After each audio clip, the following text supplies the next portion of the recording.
we do have week 1 to look at. This is the best time I think that we ever get to, is when the drafts are still happening and you're talking about games that are happening for the start of the season. So let's get to the Cowboys situation. So we don't know when Ezekiel Elliott is going to have his contract situation resolved. We hope it's any moment, and we could be talking about it here on the show.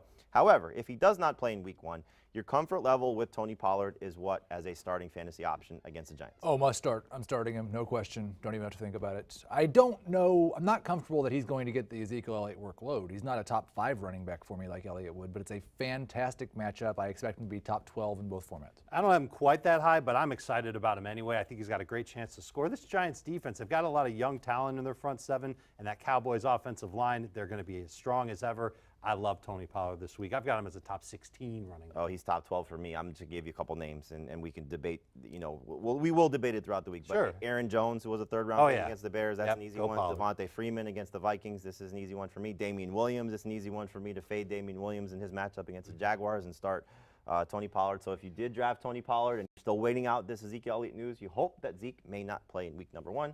Most of us, however, would like to see Zeke, but Tony Pollard's in a great situation to take on the Giants if you are looking at maybe a 0 RB strategy and who you need as a starter for this week. The situation for week 1 for the Chargers, so looks as if we're not going to have Melvin Gordon. I think it's safe to say that he's not going to play in this week. So Austin Ekeler and Justin Jackson, the reports that we had were that it's going to be a 50-50 split. Now, Heath, you said you could still see, because the offensive line, Ekeler getting the better opportunities, better touches because of how he will be used in space, passing game, getting outside. Can you trust Austin Ekeler as a starter in this matchup against the Panthers?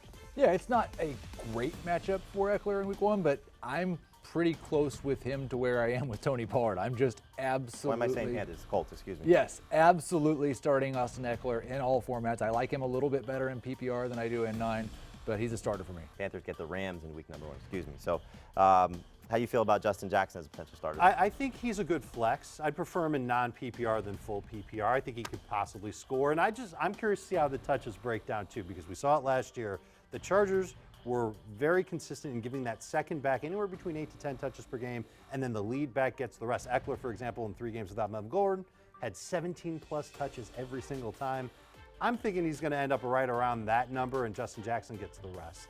I think Jackson's a good flex. Yeah, I think Eckler's got top 20 upside, especially in PPR. Jackson, look, if you need a running back for this week and you're drafting similar to Tony Pollard, he can be serviceable.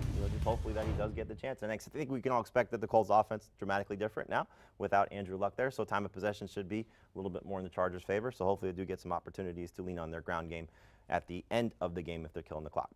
So the Chiefs' running back situation wasn't going to be very pretty this week anyway because of the matchup against Jacksonville. So now you have Damien Williams sharing potentially with LeSean McCoy if they're going to throw McCoy in without a lot of practice time.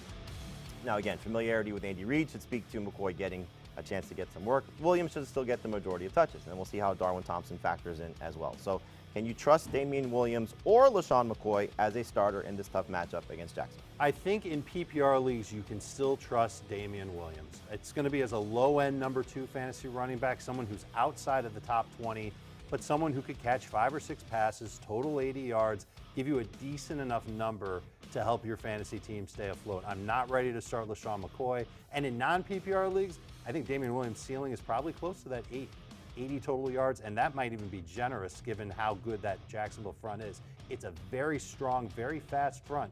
It's going to be very, very tough for Damien Williams to pick up those 80 yards. I've got Williams projected for a larger share of the touches this week than I do over the full season because McCoy hasn't been on the team for very long. And I think Andy Reid's got to, it's week 1, you got to at least give Williams a shot to hold on to this and see what McCoy looks like. But in non-PPR, it is difficult. There are definitely some guys. You're absolutely starting Pollard. You're absolutely starting Austin Ekeler over him. I would even start Duke Johnson. I would too. And we're going to talk about that in a minute. But I think you just look at Damien Williams' setup. It's going to be tough, especially if they do give McCoy some work. So for those of you that were banking on him, take him in the back end of the 2nd round, you may look to some other options just for week 1. And I'm with you, Heath. I think for the first week, it would be a little bit surprising if they just threw McCoy right in there for a heavy workload. He can get, 5 to 10 touches maybe if you're looking at it optimistically because they've been putting in their game plan now for a couple weeks. And so not expecting McCoy to come in and play a significant role. I think that's the smart way to approach it. So the Bills now have, we talked about this, after losing LeSean McCoy, Devin Singletary, Frank Gore, TJ Yeldon. We don't know how they're going to split up the work, but the assumption is Gore 1, Yeldon maybe 2, Singletary maybe 2A, see how this all works together. So can you trust any of these guys as potential starters, specifically Devin Singletary, who's going to get he's going to be the first one drafted of this Bills backfield? I look at this matchup against the Jets. I think the Jets' front seven is pretty good, and I think their defensive line could really open some eyes this first week of the season. The way to attack this Jets defense, if you ask me, it's through the air. So I don't really like any of these running backs. I think Yeldon might catch But three the or four pass passes, catcher. and Singletary can too. So yeah, Yeldon and Singletary, maybe if you're really needy in PPR, you could turn to them. But I don't think they're top 24 guys by any stretch, and I would be scared to death to start Frank Gore running into the teeth of that Jets D. The Bengals and the Dolphins are the only two teams implied by Vegas this week to score fewer points than the Buffalo Bills. This looks like a low-scoring game, not a lot of opportunities, 4 touchdowns. I would start LeSean McCoy over any Bills running back this week. Even with the uncertainty of what the workload could be. Unless we hear something that makes me think he's just not really going to participate, yes.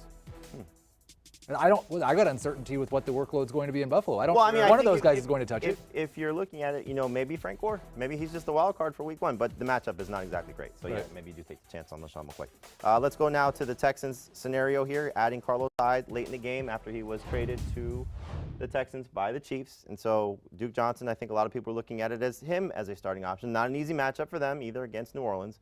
And so how can you trust Duke Johnson, or can you trust Duke Johnson? For me, he's a low-end starter in PPR, somebody that I'd prefer to use as a flex and non-PPR. I think he's actually good enough to start as a low-end number 2 option, regardless of format. I like him better in PPR for obvious reasons, but I think the Texans are going to be chasing points in this game, and I think the Saints' defense is going to be tough. This is going to be an easy outlet for Deshaun Watson to lean on. Give Duke Johnson 4 or 5 catches in the game, and that'll propel his numbers in PPR. Yeah, it's interesting because it's kind of crowded there in Houston now, but if you look at the guys that are actually going to participate week 1, because Kiki QT's probably hurt. Kenny Stills just got there, if he's even there yet. Carlos Hyde just got there. I mean, it's DeAndre Hopkins, Will Fuller, Duke Johnson, and I agree with Dave. I think they're going to have to throw more than they normally do. I like Duke Johnson as a top 20 back in PPR and a borderline number 2 and none. Yeah, I'm right there with you. I think it's going to be better for him in the passing game than I think it will be as a rusher. So you have all of these running back situations, and we'll see how they all unfold, but we're going to get a little bit more into week 1 as clearly the week goes on. Like I said, we're still in this kind of limbo phase of draft versus starting options, and once we get to Wednesday and Thursday, we'll get a little bit more into week 1 and telling you how these guys are going to go.